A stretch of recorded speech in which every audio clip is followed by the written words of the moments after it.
वालेकुम दोस्तों, खुश-आमदीद। एक दफ़ा फिर मैं आपसे खुश-आमदीद कहता हूँ अपने चैनल पर। अच्छा दोस्तों, आज मैं आपको ये 3 बाय 3 का जो नक्श है, जिसे मिसलस कहते हैं, इसकी चारों चालों के बारे में बताऊँगा कि आया इसकी कौन-कौन सी चाल है, ठीक है? बेसिकली 4 अनासर दुनिया में पाए जाते हैं, बादी, आबी, आतशी, हाकी, ठीक है? यानी कि मिट्टी, आग, पानी और हवा। ये 4 अनासर इस दुनिया में पाए जाते हैं, ठीक है? कोई भी आप चीज़ देख लें, दुनिया में जो बनी हुई है, या वो आग से बनी है, जैसे शयातीन है, जिन्न है, वो आग के शोलों से बने हैं, इंसान मिट्टी से बना है, ठीक है? जो बाकी जानदार हैं, वो पानी से बने हैं, ठीक है? और हवा जो है, हवा है, दुनिया में मतलब हवा मौजूद है, तो इंसान के अंदर भी ये चारों अनासर पाए जाते हैं। तो दोस्तों इनकी सबसे पहले हम आबी चाल लिखते हैं, आबी चाल बनाते हैं, ठीक है? मैं आपको आबी चाल का पहले तरीका बताऊँगा कि आया ये आबी चाल कैसे बनाई जाती है। उससे पहले हम एक बॉक्स बनाएँगे 3 बाय 3 का, ठीक है? ये हमने बॉक्स बनाया और इसमें ये लाइनें खींच दी और इसका भी हम बॉक्स बना लेते हैं 3 बाय 3 का। इसको ये इनको लाइनें लगा दी, ठीक हो गया दोस्तों। अब हम अब हम आबी चाल है, अभी हमें कैसे पता चलेगा कि आबी चाल कहाँ से शुरू होती है, ठीक है? और बादी चाल कहाँ से शुरू होती है, ठीक हो? तो इसको भी हम लगा लेते हैं, बॉक्स बना लेते हैं इसका भी, ताकि फिर हमें समझने में आसानी हो।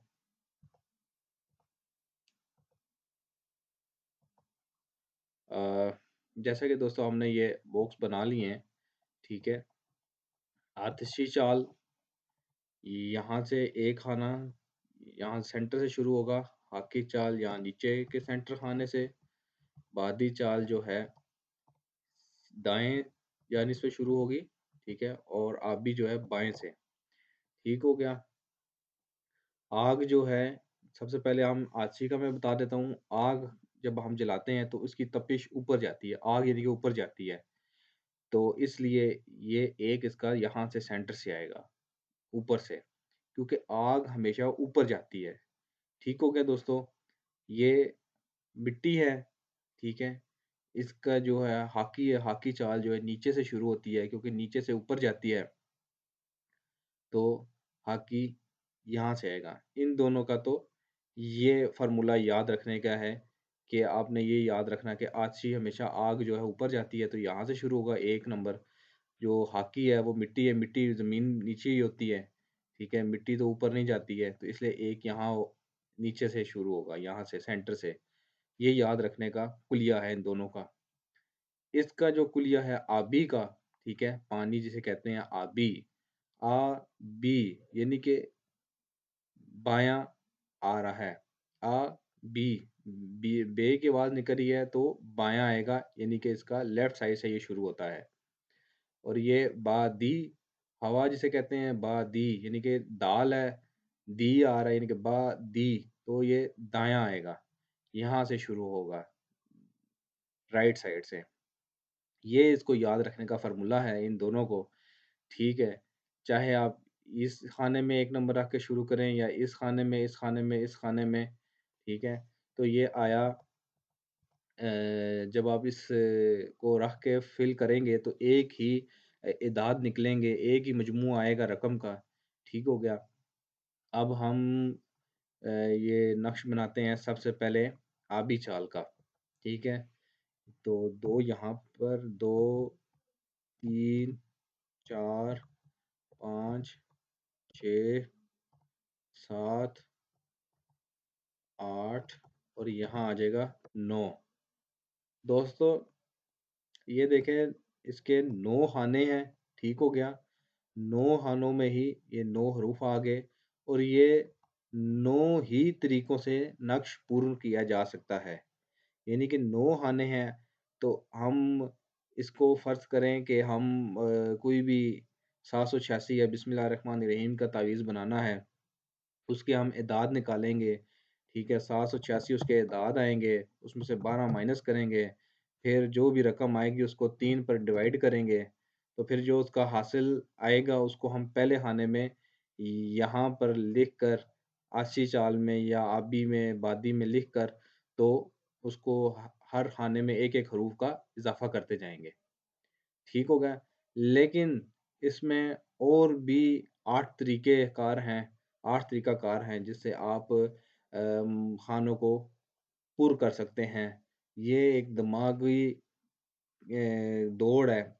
जितना इंसान सीख ले, जितना इसमें गोताज़न हो, उतना ही उसको सीखने को मिलेगा, इल्म में उसके नॉलेज में इज़ाफ़ा होगा। तो अब ये दाएँ है बादी यानी कि ये दाएँ से शुरू हो रहा है। तो इसकी जो चाल है, चाहे आप 2 को यहाँ नीचे रखें या यहाँ ऊपर रखें, 2 यहाँ आएगा, 3, 4, 5 हमेशा 3 के जो 3 बाय 3 का नक्श होगा, 5 हमेशा सेंटर पर ही आएगा और यहाँ पर 7 आ जाएगा, यहाँ 8 आएगा और यहाँ पर 9 आएगा। अब हम इनको जमा करके देख लेते हैं कि आया क्या यही आता है यानी कि इसका कैलकुलेशन क्या 15 ही आती है? सही कैलकुलेशन आ रही है इसकी एदाद जो निकल रहे हैं, क्या वो आया सही है? ये देखें ये 15 आ गया,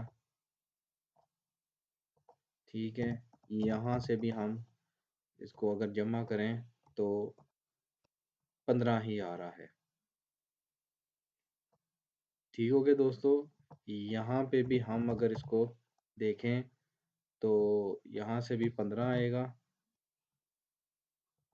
ठीक है? इसको यहाँ से यूँ खींच लेते हैं, एक और, ठीक है? यहाँ से भी अगर हम देखें तो 15 ही आएगा। ये इसको आप मामूली ना मत लीजिए कि आप फ़र्ज़ करें कह रहे हैं कि हम ये एक नक्श लिख देंगे, ये बहुत मामूली सा है, ये नंबर है। जबकि आप इसमें एक फ़रिश्ता, एक जिन, एक परी, एक मोकल आप इसमें कैद कर रहे होते हैं। तो आप इसको अगर आप लिखते रहेंगे, तो एक वक़्त ऐसा आएगा कि इसमें तासीर पैदा हो जाएगी। वो भी मैं इसकी आगे आपको बताऊँगा कि इसका कैसे आपने लिखने होंगे, इसका क्या तरीक़ाकार होगा कि जिससे आपकी कलम में ऐसी तासीर पैदा हो जाए कि आप किसी के लिए भी अगर नक्श लिख कर दें, तो उसको असर हो, उसका फ़ायदा पहुँचे। ये अच्छी चाल मैंने लिख दी है, ठीक है? इसको भी हम जमा करके देख लेते हैं क्या आता है। दोस्तों ये असल नक्श की यही निशानी होती है कि वो हर तरफ से एक ही रकम को ज़ाहिर करेगा, यानी कि एक ही अदाद निकलेंगे। तो इसको आप कह लें कि ये जादुई बॉक्स बन गया है। ये देखें यहाँ से भी 15 आ रहा है। ये आ गया हाकी चाल है, ठीक है? मिट्टी आप 2 को यहाँ रख लें, ठीक हो गया? 2, 3 और ये यहाँ पर 4, 5, 6, 7 यहाँ 8 आ गया, यहाँ पर नो 9 आ गया। इसको भी अगर हम जमा करें इनके एदाद को तो 15 आएगा। ये देखें 15 आ गया। यहाँ से भी अगर हमने जमा किया तो 15 आएगा। ये देख लें। ठीक हो गया दोस्तों। और इसमें दोस्तों मैं आपको एक और बात बताता चलूँ कि जब हम आतिशी नक्श लिखने बैठेंगे, ठीक है? तो हमारा मुँह जो है, हमारी जो डायरेक्शन है, वो मशरिक़ की जानिब होगी।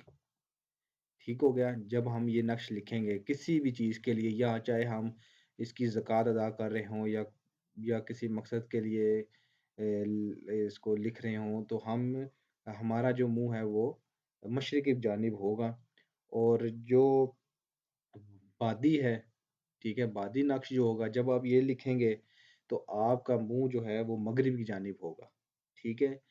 और जब आप भी नक्श लिखेंगे तो तब आपका मुँह शुमाल की जानिब होगा। जिस भी मकसद के लिए लिखेंगे मतलब ज़कात के लिए लिखेंगे, कोई ख़ास किसी को लिख कर दे रहे हैं, तब भी आपका मुँह जो है शुमाल की जानिब होगा, आप भी चाल लिखते हुए नक्श जब आप भी लिखेंगे। और जब आप हाकी लिखेंगे, हाकी हरूफ लिखेंगे जब ये इदाद लिखेंगे, तो तब आपका मुँह जनूब की जानिब होगा। जनूब की जानिब आप मुँह करके ये नक्श लिखेंगे किसी भी मकसद के लिए, तो अब ये लिख सकते हैं। दोस्तों, मैं साथ साथ एक और भी इन्फॉर्मेशन आपको देता जाऊँ, जब आछी चाल लिखेंगे, तो इसको आग में जलाए जाते हैं। आछी नक्श जो हैं, जब आप इसकी ज़कात अदा करेंगे, ठीक है? वो भी मैं आपको इंशाअल्लाह अगली वीडियो में बताऊँगा। जब आप आछी चाल लिखेंगे, इसका नक्श बनाएँगे, तावीज़ वग़ैरह, तो इसको आग में डाले जाते हैं, ठीक है? या आग के नीचे दफ़न किया जाता है, जैसे तंदूर है, ठीक है? या तंदूर में आप नक्श बना के डालते जाएँ, या आप किसी को तावीज़ देते हैं, किसी भी मकसद के लिए, ठीक है? तो आप आग के पास बैठ के लिखेंगे ताकि उसकी गरमैश पहुँचे, ठीक है? तो मिट्टी की हांडियाँ जो होती है, लोग घरों में पहले दौर में पकाते होते थे, मिट्टी की हांडिया का इस्तेमाल होता था, तो उसके नीचे रख देते हैं। ताकि उसको सेक पहुँचता रहे, गर्माइश पहुँचती रहे तो ये असर करे। बादी जो तावीज़ हैं, बादी चाल जो है इसका जो तावीज़ लिखा जाएगा, उसको दरख्त पे लटकाए जाते हैं। ठीक हो गया? गले में भी डाले जा सकते हैं और बाजू पर भी बाँधते हैं। तो ये अच्छे कामों के लिए यानी कि मोहब्बत के लिए, तरक्की के लिए, मुलाज़मत वग़ैरह के लिए हरे कपड़े में ना बाँध कर ना किसी दरख्त पर लटकाए जाते हैं जो फलदार होता है। अमरूद का हो गया, अनार का हो गया, इस तरह ना इन दरख्तों पे लटकाए जाते हैं ताकि उनका मकसद हल हो, जल्दी हल हो। और जो हैं ये आबी चाल है, इसको पानी में बहाए जाते हैं। ये पानी इसको दरिया में यानी कि इसकी नक्श लिखे जाते हैं 45 दिन में 45 बार लिखे जाएँगे। तो इसको आटे की गोलियों में ना डाल के तो समुंदर में या दरिया में बहाए जाते हैं, ठीक है? मरीज़ को उसको पानी में घोल के पिलाए जाते हैं, ठीक है? तो इसी तरह अच्छे कामों के लिए भी इसे इस्तेमाल किए जाते हैं। बहुत सारे इसके तरीक़ेकार हैं और जो हाकी नकूश हैं इसको ज़मीन में दबाए जाते हैं, ठीक है? बाजू पर भी बाँधे जाते हैं और अच्छे कामों के लिए किसी कपड़े में पैक करके साफ़-सुथरी ज़मीन में भी दबाते हैं ताकि इसका मकसद हल हो, उनका जो जिस मकसद के लिए लिखा जाता है। तो ये छोटी-छोटी इन्फॉर्मेशन है इन नकूश के हवाले से। ठीक है, तो मैं इनके इंशाअल्लाह ताला आपको ज़कात का भी तरीक़ाकार बताऊँगा कि इनकी ज़कात कैसे अदा की जाती है, इनका क्या तरीक़ेकार है, ठीक है? ये मैंने बेसिकली आपको इनकी ये 4 अनासर की 4 चालें बताई हैं, ठीक है? कि ये इस तरह से इनकी चालें लिखी जाती हैं। तो मैं उम्मीद करता हूँ आपको बहुत अच्छे तरीके से समझ आ गया होगा। अगर कोई कमी-पेशी रह गई हो तो आप मुझे कमेंट्स में पूछ सकते हैं।